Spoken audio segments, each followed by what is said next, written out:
Mumbai versus Rajasthan ఈ match ముంబైకి చాలా ఇంపార్టెంట్. ఎందుకు తెలుసా? వాళ్ళు నెక్స్ట్ 4 మ్యాచెస్లో 2 మ్యాచెస్ గెలవాలి. అదే ఈ మ్యాచ్ గెలిచేశారనుకో వాళ్ళ పైన ఉన్న ప్రెజర్ మొత్తం దిగిపోతుంది అనమాట. అదే ఈ మ్యాచ్ ఓడిపోతే తర్వాత 3 మ్యాచ్ల్లో 2 మ్యాచ్లు గెలవాల్సి వస్తుంది. సో ఖచ్చితంగా చాలా ప్రెజర్ అవుతుంది అనమాట. అందుకే ముంబైకి ఈ మ్యాచ్ చాలా అంటే చాలా ఇంపార్టెంట్. ఇక రాజస్థాన్ రాయల్స్ విషయానికి వచ్చాము అంటే వాళ్ళకు గెలిచినా ఓడినా వచ్చేది పోయేది ఏమీ లేదు. మహా అయితే పాయింట్స్ టేబుల్లో పైకి కిందికి కదులుతారు. ఎందుకంటే వాళ్ళు క్వాలిఫైయర్స్లోకి వెళ్ళే ఛాన్సెస్ ఏమీ లేవన్నమాట. చెప్తారు 0.02 0.01 అని చెప్పి. సో వాళ్ళు అన్ని మ్యాచ్లు గెలిచినా సరే 14 పాయింట్స్ వస్తాయి. ప్రజెంట్ కాంపిటీషన్లో 14 పాయింట్స్తో ఏ టీం వెళ్తుంది చెప్పండి క్వాలిఫైర్స్కి? ఇంపాసిబుల్ అనమాట. బట్ ఈ రెండు టీమ్స్లో పెద్దోడు చిన్నోడు ఉన్నాడు. పెద్దోడు రోహిత్ శర్మ, చిన్నోడు వైభవ్ సూర్యవంశీ. వాళ్ళ గురించి మాట్లాడదాం. So Rajasthan Royals versus Mumbai Indians May 1 match number 50 Sawai Mansingh స్టేడియంలో మ్యాచ్ జరగబోతోంది. Time 7:30 PM. సో ఫస్ట్ మనం Sawai Mansingh stadium pitch report గురించి మాట్లాడాము అంటే లాస్ట్ టైమే చెప్పాను. సో ఇది ఒక సూపర్ కాంపిటేటివ్ వికెట్ అనమాట. స్కోర్స్ కొట్టాలనుకునే వాళ్ళకి 200ని టచ్ చేస్తుంది. స్లోగా ఆడుకుందాం అలా స్కోర్ తెచ్చుకుందాం అనుకునే వాళ్ళకి 170 180 టచ్ చేస్తుంది. ఇక బౌలర్స్ అనుకుంటే ఇక్కడ వికెట్స్ కూడా తీయగలుగుతారు. బట్ లో స్కోరింగ్స్ అయితే రావి గ్రౌండ్లో. ఖచ్చితంగా 150 to 200 మధ్యలో మాత్రమే స్కోర్స్ వస్తాయి. అంటే లీస్ట్ స్కోర్ 150 ఆ విధంగా ఉంటుంది. సో బ్యాటింగ్ వికెట్ అనమాట, ఒక మంచి బ్యాటింగ్ వికెట్. అలా అని చెప్పి 220 230 కాదు. ప్రెసెంట్ T20 క్రికెట్లో ముఖ్యంగా ఐపీఎల్లో బ్యాటింగ్ వికెట్ అంటే 230 దాటాల్సిందే. ఆ వికెట్ అయితే కాదు ఇది. సో 180 to 200 అనేది ప్యార్ స్కోర్ అనమాట. 180 పైన రన్స్ కొట్టాము అంటే మ్యాచెస్ని ఏ టీం అయినా గెలుచుకోవచ్చు. అది బౌలింగ్ టీం అయినా కొంచెం కష్టపడితే గెలుచుకునే ఛాన్స్ ఉంటుంది. ఇక బౌలింగ్ పరంగా చూసామంటే pace friendly wicket. Compare to spinners కన్నా పేసర్స్కే ఎక్కువగా ఈ వికెట్ అనేది యూజ్ అవుతుంది. స్పిన్నర్స్ అంటే కొంచెం వేరియేషన్స్ ఉండాలి. అంటే గేమ్ మధ్యలో స్పిన్నర్స్ గేమ్లోకి వస్తారు, అంటే మిడిల్ ఓవర్స్ అవి అయ్యేసరికి.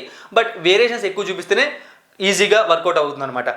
డ్యూ అనేది ఉంటుందంటే ఖచ్చితంగా డ్యూ ఉంటుంది. ఇక టాస్ గెలిచిన కెప్టెన్ చేసింగ్ వైపు వెళ్తేనే బెటర్ అనమాట ఈ గ్రౌండ్లో ఉన్న స్టాట్స్ ప్రకారం. సో ఇక Rajasthan Royals versus Mumbai Indians head to head fight చూసాము అంటే టోటల్గా 31 మ్యాచెస్ జరిగితే అందులో Rajasthan Royals 15 matches, Mumbai Indians 16 matches. So అందుకే అనమాట అంత ఈజీగా ముంబై గెలిచే మ్యాచ్ కాదు ఇది. రెండు టీమ్స్ మధ్య ఎప్పుడు కూడా చాలా టఫ్ ఫైట్ నడుస్తూ ఉంటుంది.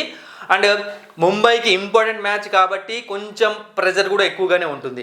ఇక సవాయి మాన్సింగ్ స్టేడియంలో కూడా సూపర్ రికార్డ్ ఉంది రాజస్థాన్ రాయల్స్కి. 7 మ్యాచెస్ గెలిస్తే అగైనెస్ట్ ముంబై కేవలం 2 మ్యాచెస్ మాత్రమే గెలిచింది ఇది.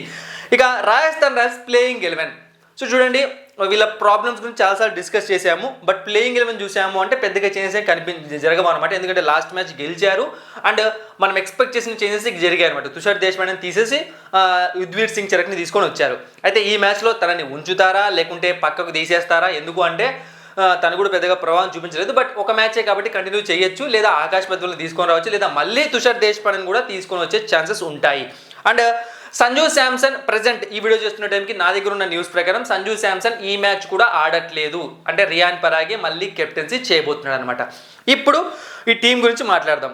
సో యశస్వి జైస్వాల్ అండ్ వైభవ్ సూర్యవంశీ అనమాట. సో మనం అనుకున్నాము లాస్ట్ మ్యాచ్ టైంలో అతను ప్రతి బాల్ హిట్టింగ్ చేస్తే ఇబ్బంది పడతాడు అని చెప్పి. బట్ అనూహ్యంగా last match 35 balls century. 14 years అబ్బాయి 35 బాల్స్ సెంచరీ అనమాట. మామూలు విషయం కాదు ఇది. సో చిన్నోడు అని చెప్తున్నాను, ఈ టీంలో చిన్నోడు అనమాట. సో ఇతని దగ్గర నుంచి ఈరోజు ఎలాంటి నాక్ వస్తుందో మనం ముందే చెప్పలేం. కానీ బట్ మొన్న వచ్చిన నాక్ లాగా అయితే మాత్రం కొట్టలేడేమో అనిపిస్తుంది. ఎందుకంటే ఈ సైడ్ క్వాలిటీ బౌలింగ్ ఎక్కువగా ఉంది, క్వాలిటీ బౌలర్స్ ఎక్కువగా ఉన్నారు కాబట్టి. ట్రెంట్ బోల్ట్, బుమ్రా ఇలాంటి వాళ్ళు ఉన్నారు కాబట్టి అంత ఈజీ కాదు మొన్నట్లాగా కొట్టడం. బట్ కొడతానేమో, చూద్దాం ఏం జరుగుతుందో. ఇక యశస్వి జైస్వాల్ బాగానే మంచి ఫామ్లో కనిపిస్తున్నాడు. Nitish Rana, Riyan Parag, Dhruv Jurel. So middle order అయితే అంత స్టేబుల్గా కనిపించట్లేదు. మీరు చూసుకున్నారు అంటే నితీష్ రాణా ఇంతవరకు ఒక మ్యాచ్ మాత్రమే ఆడాడు ఈ 2025 ఐపీఎల్లో, ఒక సూపర్ ఇన్నింగ్స్. తర్వాత పెద్దగా ఆడింది లేదు. ఇక రియాన్ పరాగ్ ఇంతవరకు ఫైర్ అయింది లేదు. ధ్రువ్ జురెల్ లాస్ట్ టైమే చెప్పా, ఆడుతున్నాడు ఆడట్లేదు అంటే ఆడుతున్న రన్స్ అనేవి విన్నింగ్ కాంట్రిబ్యూషన్లోకి రావట్లేదు. ఇక షిమ్రాన్ హెట్మేర్ అయితే పూర్తిగా ఫెయిల్ అవుతున్నాడు ఈ సంవత్సరం. ఇక బౌలింగ్ డిపార్ట్మెంట్కి వచ్చామంటే యావరేజ్ బౌలింగ్ డిపార్ట్మెంట్ ఇది. జోఫ్రా ఆర్చర్, సందీప్ శర్మ ఇద్దరి దగ్గర నుంచి కూడా కన్సిస్టెన్సీ లేదనమాట. సో కన్సిస్టెన్సీ ఎలా లేదు అంటే వేస్తే 2 ఓవర్లు బాగా వేస్తారు, 2 ఓవర్లు కొట్టించుకుంటారు. సో అలా ఉంది కన్సిస్టెన్సీ. లేదా ఒక 2 మ్యాచెస్ సరిగ్గా బౌలింగ్ చేయరు. సో ప్రాబ్లమ్స్ కనిపిస్తున్నాయి. స్పిన్ డిపార్ట్మెంట్ చాలా వీక్ అయిపోయింది. సో ప్రాబ్లమ్స్ ఎక్కువగా ఉన్నాయి రాజస్థాన్ రాయల్స్ టీంలో. RR playing 11 Yashasvi Jaiswal, Vaibhav Suryavanshi, Nitish Rana, Riyan Parag, Dhruv Jurel, Shimron Hetmyer, Wanindu Hasaranga, Jofra Archer, Maheesh Theekshana, Sandeep Sharma, Yuzvendra Singh Chahal, impact Burger, Shubham Dubey. ఇక ముంబై ఇండియన్స్ ప్లేయింగ్ 11 విషయానికి వచ్చాము అంటే వీళ్ళైతే ఏ చేంజెస్ చేసుకొని రారనమాట. బట్ మీరు ఒకటి గమనించారా ముంబై ఇండియన్స్ టీంలో వీళ్ళ చేంజెస్ ఎలా ఉంటున్నాయి అంటే బేసిక్గా టీంలో ఉన్న ప్లేయర్స్ బాగా ఆడుతున్న ప్లేయర్స్ను కూడా తీసేసి బ్యాకప్ ప్లేయర్స్ని తీసుకొని వస్తున్నారు. అంటే అవతలి సైడ్లో ఇబ్బంది పడే వాళ్ళు ఎవరైనా ఉంటే వీళ్ళ దగ్గర ఉన్న ప్లేయర్స్తో వాళ్ళని టీంలో పెట్టుకొని వస్తున్నారు అనమాట. సో ఎప్పుడైనా బ్యాకప్ అంటూ ఉంటాం కదా, క్వాలిటీ బ్యాకప్ ఉందని చెప్పి మనం చాలాసార్లు డిస్కస్ చేస్తాం ముంబై స్క్వాడ్ అనౌన్స్ చేసినప్పుడు అండ్ అలాగే ఆప్షన్ అయిపోయాక. సో క్వాలిటీ బ్యాకప్ ఉంటే ఇలా ఉంటుందన్నమాట పరిస్థితి. సో ఏ ప్లేయర్ అవసరమైతే ఆ ప్లేయర్ని దీంట్లో తీసుకొని రావచ్చు. విఘ్నేష్ పుత్రిని వాడుతున్నారు, కరణ్ శర్మని వాడుతున్నారు, కార్బన్ బుష్ని తీసుకొని వస్తున్నారు మధ్యలో. సో అలా అనమాట. ఇక ప్రాబ్లమ్స్ విషయానికి వచ్చాము అంటే నాకైతే పెద్ద ప్రాబ్లం ఇప్పుడు ఏం కనిపించట్లేదు. స్టార్టింగ్లో చాలా ప్రాబ్లమ్స్ కనిపించాయి. ఇప్పుడు చూసామంటే చాలా చిన్న ప్రాబ్లమ్సే. హార్దిక్ పాండ్యా ఆల్రెడీ ప్రూవ్ చేస్తున్నాడు 2025 IPLలో. కొన్ని మ్యాచ్లు ఆడట్లేదు, దాని అర్థం ఫామ్ కోల్పోయాడు కాదు. ఎందుకంటే ఆల్రెడీ స్టార్టింగ్లో ఆడాడు కాబట్టి మేబీ తను చిన్న మిస్టేక్స్ చేస్తూ ఉండొచ్చు, దాన్ని కవర్ చేసుకుని ఈ మ్యాచ్లో ఆడొచ్చు, లేకుంటే ఇంకొక మ్యాచ్లో కూడా ఆడొచ్చు. ఇక నెక్స్ట్ దీపక్ చహర్ గురించి మనం ప్రతి మ్యాచ్లో మాట్లాడుకుంటున్నాము, తన దగ్గర నుంచి ఇష్యూస్ వస్తుందని చెప్పి. బట్ తనకి టైం ఇస్తారనమాట, ఎందుకంటే తను స్ట్రైక్ బౌలర్ అనమాట. తను కొన్నిసార్లు రన్స్ ఇచ్చినా సరే వికెట్స్ తీసుకోవడం ఇలాంటివి చేస్తుంటాడు కాబట్టి తనపైన నమ్మకం ఉంచుతారు. ఇక బౌలింగ్ డిపార్ట్మెంట్లో బుమ్రా, ట్రెంట్ బోల్ట్ అద్భుతమైన ఫామ్లో ఉన్నారు. సో ఇంకా స్పిన్ బౌలింగ్ కూడా కంపేర్ చేస్తే రాజస్థాన్తో కంపేర్ చేస్తే స్పిన్ బౌలింగ్ డిపార్ట్మెంట్ కొంచెం స్ట్రాంగ్గా ఉంది. మిచెల్ శాంట్నర్, కరణ్ శర్మ, విఘ్నేష్ పుత్ర ఎవరైనా రావచ్చు. సో ఇక బ్యాటింగ్ చూసామంటే రోహిత్ శర్మ, సూర్యకుమార్ యాదవ్ ఎలాంటి ఫామ్లో ఉన్నారో మనకు తెలుసు. బ్యాక్ టు బ్యాక్ ఆడాడు రోహిత్ శర్మ, లాస్ట్ మ్యాచ్ ఆడలేదు. బట్ సూర్యకుమార్ యాదవ్ సూపర్ ఫామ్లో ఉన్నాడు. ఇక తిలక్ వర్మ కూడా సూపర్ ఫామ్ కాదు కానీ ఒక అబోవ్ యావరేజ్ ఫామ్లో ఉన్నాడు. రియాన్ రికల్టన్ ఆడుతున్నాడు. విల్ జాక్స్ బౌలింగ్, బ్యాటింగ్ రెండూ చేస్తున్నాడు. సో బ్యాటింగ్లో మెరుపులు రాకున్నా సరే రన్స్ అయితే చేస్తున్నాడు. ఒక 20 రన్స్, 30 రన్స్, 40 రన్స్, వికెట్స్ ఖచ్చితంగా తీసుకుంటున్నాడు. సో చాలా స్టేబుల్గా ఉంది, అందుకే టీం విజయాలు సాధిస్తుంది. దీన్ని మనం ఖచ్చితంగా ఇక్కడ అప్రిషియేట్ చేయాలి. Mumbai playing 11 Ryan Rickelton, Rohit Sharma, Will Jacks, Suryakumar Yadav, Tilak Varma, Hardik Pandya, Naman Dhir, Corbin Bosch, Trent Boult, Deepak Chahar, Karan Sharma, impact Burger, Jasprit Bumrah. ఈ విధంగా ముంబై ప్లేయింగ్ 11 ఉండే అవకాశం ఉంది. ఇక ప్లేయర్ బ్యాటిల్ చూసామంటే చాలా ఇంట్రెస్టింగ్ ప్లేయర్ బ్యాటిల్స్ ఉన్నాయన్నమాట. యశస్వి జైస్వాల్ అంటే ఫస్ట్లోనే ఒక ప్రిడిక్షన్ చెప్పేస్తాను మీకు.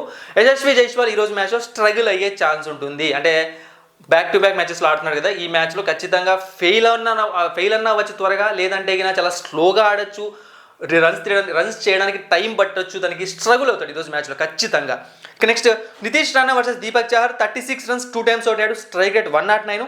ఈరోజు మ్యాచ్లో నితీష్ రాణా దగ్గర నుంచి ఒక డీసెంట్ నాకు వచ్చే ఛాన్స్ ఉంది. ఇక షిమ్రాన్ హెట్మేర్ వర్సెస్ బుమ్రా అనమాట, ఇది ఇంపార్టెంట్. 9 runs 3 times అవుట్ అయ్యాడు, స్ట్రైక్ రేట్ 64. సో బుమ్రా వేసేది డెత్ ఓవర్స్లోనే, షిమ్రాన్ హెట్మేర్ ఆడేది డెత్ ఓవర్స్లోనే. సో చాలా మంచి, అంటే ఆల్రెడీ ఫామ్లో లేడు, ఈ టైంలో మరి చూడాలి ఏం జరుగుతుందో. ఇక Rohit Sharma versus Jofra Archer, 28 runs 2 times out అయ్యాడు, strike rate 80. And Rohit Sharma versus Sandeep Sharma, 38 runs 5 times out అయ్యాడు, స్ట్రైక్ రేట్ 86.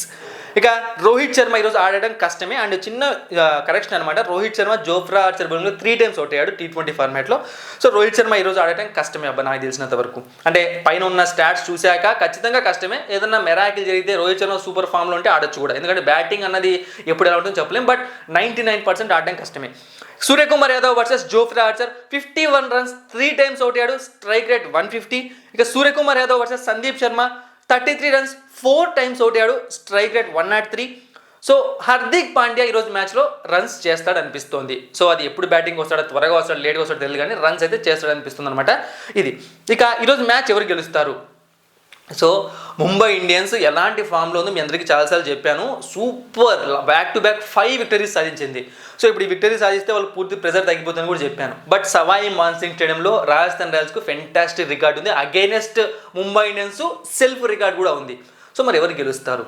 సో నన్ను అడిగితే మాత్రం ఈ మ్యాచ్ ఈ టైంకి, లాస్ట్ మ్యాచ్ వైభవ్ సూర్యవంశీ 100 చేసి ఉండొచ్చు, యశస్వి జైస్వాల్ ఫామ్లో ఉండి ఉండొచ్చు. బట్ ఇప్పటికీ కూడా బౌలింగ్ వైజ్గా కొంచెం స్ట్రాంగ్గా ముంబై ఉంది కాబట్టి ముంబై వైపే నిలబడుతున్నాను. ముంబై ఈ మ్యాచ్ గెలవడానికి ఎక్కువ ఛాన్సెస్ ఉన్నాయి. 65% Mumbai Indians, 35% Rajasthan Royals. So చూద్దాం ఏం జరుగుతుందో. Thank you for watching and supporting me.